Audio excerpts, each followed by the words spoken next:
Once you delve deeply into driverless cars, you can see so many difficult ethical and moral decisions.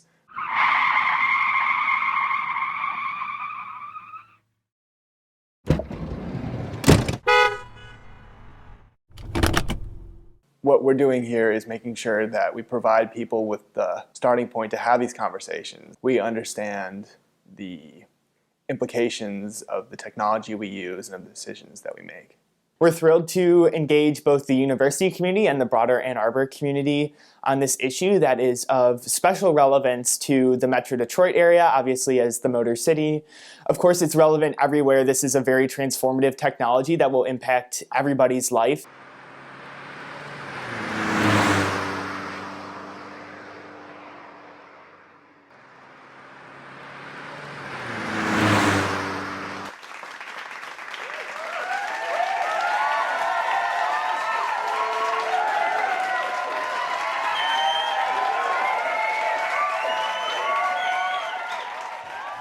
The shared automated vehicle system could both save money, save time, and save energy. We're coordinating all the rides. We're making sure there's no congestion, there's no traffic, that everything's energy efficient. But in order to do this, would we have to restrict where human-driven vehicles can go? Maybe they can't go downtown. Maybe they can't go during rush hour. Would we have to restrict personal vehicle ownership? Because the whole basis of this efficient system is shared rides. And if I'm going in my own vehicle, I'm kind of messing up the system a little bit, or maybe I have to pay a premium to use the roadways. What happens to the freedom to wander? This system essentially assumes that you know where you want to go. What if you don't know where you want to go? What if you just want to explore? Is that part of the system? Is that something you can do? Is that a separate service you pay for? The Wander the City service? This tremendous vision of sustainability is possible, but is it at a price we're willing to pay? If it incentivized more people to buy autonomous cars, that would increase traffic, right? And then that would make the commute times, even if you're an autonomous vehicle, could go up, which could disincentivize even traveling in autonomous cars. So I wonder if there would be some sort of equilibrium where we might worry that autonomous cars make more drivers, but insofar as more drivers or operators make more traffic, you might. I don't know. I don't know where it would end. I could see getting pushed in both directions. I think there could be a balance. I'm not sure if more automated vehicles would necessarily mean more drivers, especially if there is the concept of shared that comes in, which is rapidly becoming a reality. However, if you do want to think about the ethics of it, the number that keeps coming back to mind is 30,000 per year. Those are the number of fatalities every year in this country. In that 30,000, that's about 4,000 of those are teenagers.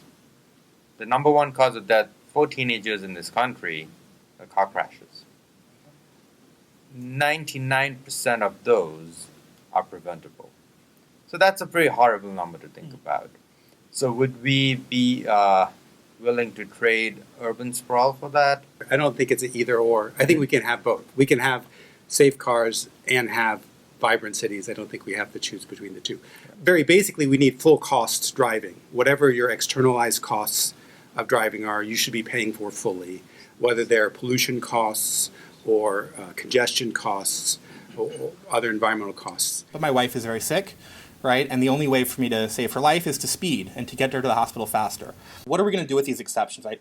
Follow the traffic laws unless, and now we've got to think about what the unless is supposed to be, and we have to think from a programming perspective how we empower the car to make these sorts of decisions in those contexts. So a sort of standard philosophical chestnut is the trolley problem. Imagine that I'm driving over here from Kalamazoo. Imagine that I am being piloted by my autonomous car, and due to very unfortunate circumstances, the car confronts this sort of situation where its programming has to decide whether to hit 5 pedestrians or to swerve and crash itself into a telephone pole. Utilitarian approach might be just look at the numbers, right? It's better to kill 1 person than to kill 5 people, so the car should swerve and kill the driver. From the car's perspective, a lot of the sort of moral encoding that we would want to do, say, encoding the concept of an emergency, or encoding the concept of the greater good, it seems hard, and I'm not a computer programmer, right? But it seems like it would be hard to tell a car, right, to think through these sorts of calculations. The car could just have some randomized program, and the car just flips this metaphorical coin. There seems something attractive about the utilitarian framework. There seems something attractive about the coin flipping framework. But at the same time, we seem deeply uncomfortable with either. But now as a consumer, right, I'm not really sure I want to buy that car, right? I might rather have my own car that I get to decide, right, who lives and who dies. So there might be a tension here, right, between sort of our egoistic impulses and the greater good. We can ask whether the programming should be different, right? Maybe the public bus that's owned by the city really should tend toward the greater good. Maybe the private car should favor the owner. We ought to be already weighing in on the side of a shared mobility system. I think that policies ought to be formed, even at this early stage, to push towards that kind of vision. I think there will be some people who own their own automated cars, but I think much more likely is we're going to have fleets of shared automated cars. I'm going to make the argument that shared mobility and automation are kind of natural partners, that they're kind of natural and I would argue almost inevitable partners. Why is this? The car, you share the cost. You don't necessarily have to pay for the whole car. You can just use the portion of the car that you need. And if we spread that cost, it becomes affordable to more people. We can almost think of these as a new kind of transit, as a new form of transit. Why are they transit? They're open to the general public. Once we have enough people in these vehicles and they're driven by self-driving, they can be affordable in price, available to people who cannot drive. You don't have to put a drive to use one of these. And you can have both shared vehicles and shared rides. How this information is collected, processed, protected, encoded, I mean, all encrypted, right? Like all of these become now suddenly very important. The system must know whether the driver is well, whether the driver is sleeping or not. So in order to do that, what the industry folks are doing now is they have cameras pointing inside. They want to see the driver. But this brings up the issue of privacy. You don't want cameras pointing at you in the car. That the system can see and then potentially be going back to the car company, up in the cloud. And then, the centralized dispatch system, they know every trip we've taken. And maybe they promise to keep it anonymous, but how do we know they keep it anonymous? What's our guarantee? How do we know they don't sell this data or aggregate the data and sell the data? The worry, right, that if you have these autonomous cars, maybe they could be hacked. Maybe the hacking is by nefarious terrorists. Maybe it's just criminals who just want to steal the car. But, there's this worry that people could use the car for evil ends, turn the cars into weapons. On the one hand, we worry about security threats. On the other hand, a lot of the ways that we might absolve the security threats lead to privacy threats. So I look at somewhat like a spectrum, and there's hard decisions to be made. How does this whole move to driverless cars, how does it affect us, the operator, the human, the nut behind the wheel? Until we have the top level of automation where we have 100% self-driving car 100% of the time, we are still important. 98% of driving is just simple. It's that 2% that really, really matters, and that's what is critical. There is the transfer of control issue, which is basically what happens when the system, when the automation, self-driving car cannot handle the driving situation and needs the human, the operator, to take control of the steering wheel. Now you take out the control task, the car is driving itself, and you're only given a monitoring task. It's the most boring thing to do in the world. Because you're just sitting and you're like, okay, well, I'd rather drive than do that. So very quickly, people start getting bored.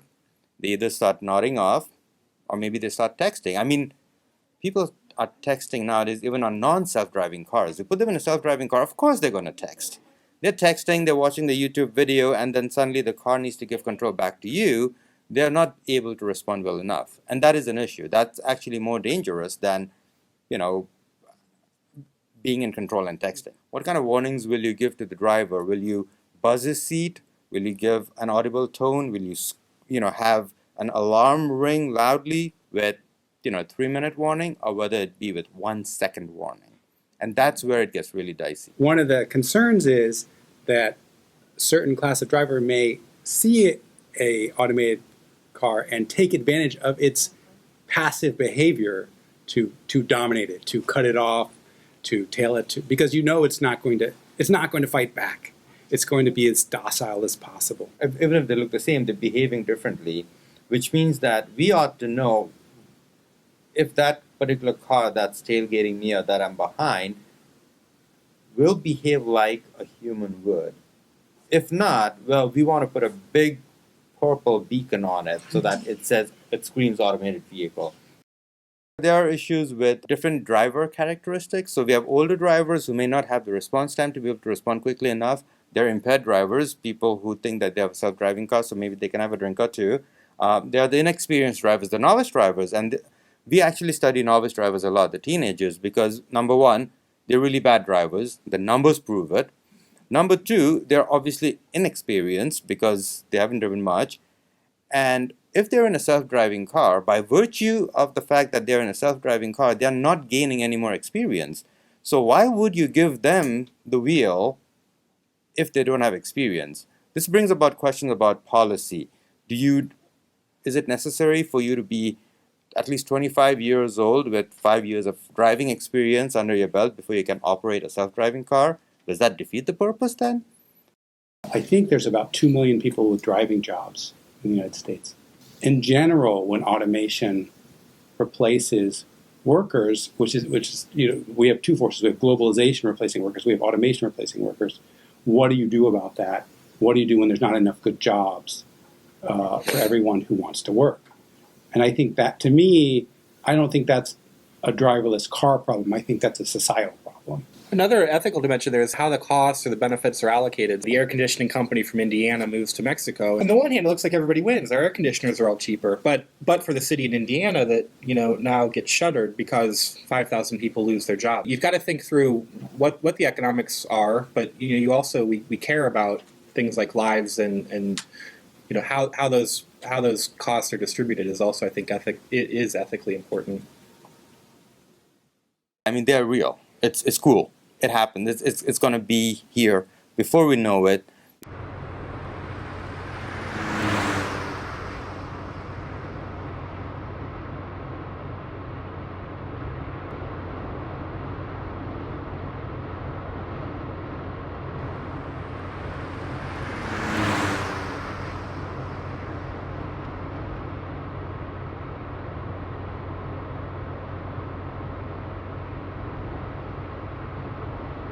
Well, I just came to find out more about the ethics of autonomous vehicles, but it ended up being such a much broader conversation than I was expecting. It was really, really fascinating. So, thank you. Tonight was great. I didn't know that there were this many people collaborating on projects like these, and it was good to see kind of like bio and ethics working together because I'm a bio person myself. I thought it was really interesting, and I'm really glad I came. I think it went really great.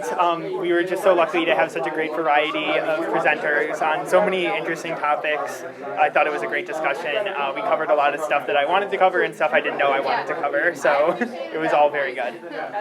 I never realized that when I started working for this organization, the impact it would have on the way I consider ordinary issues in my daily life.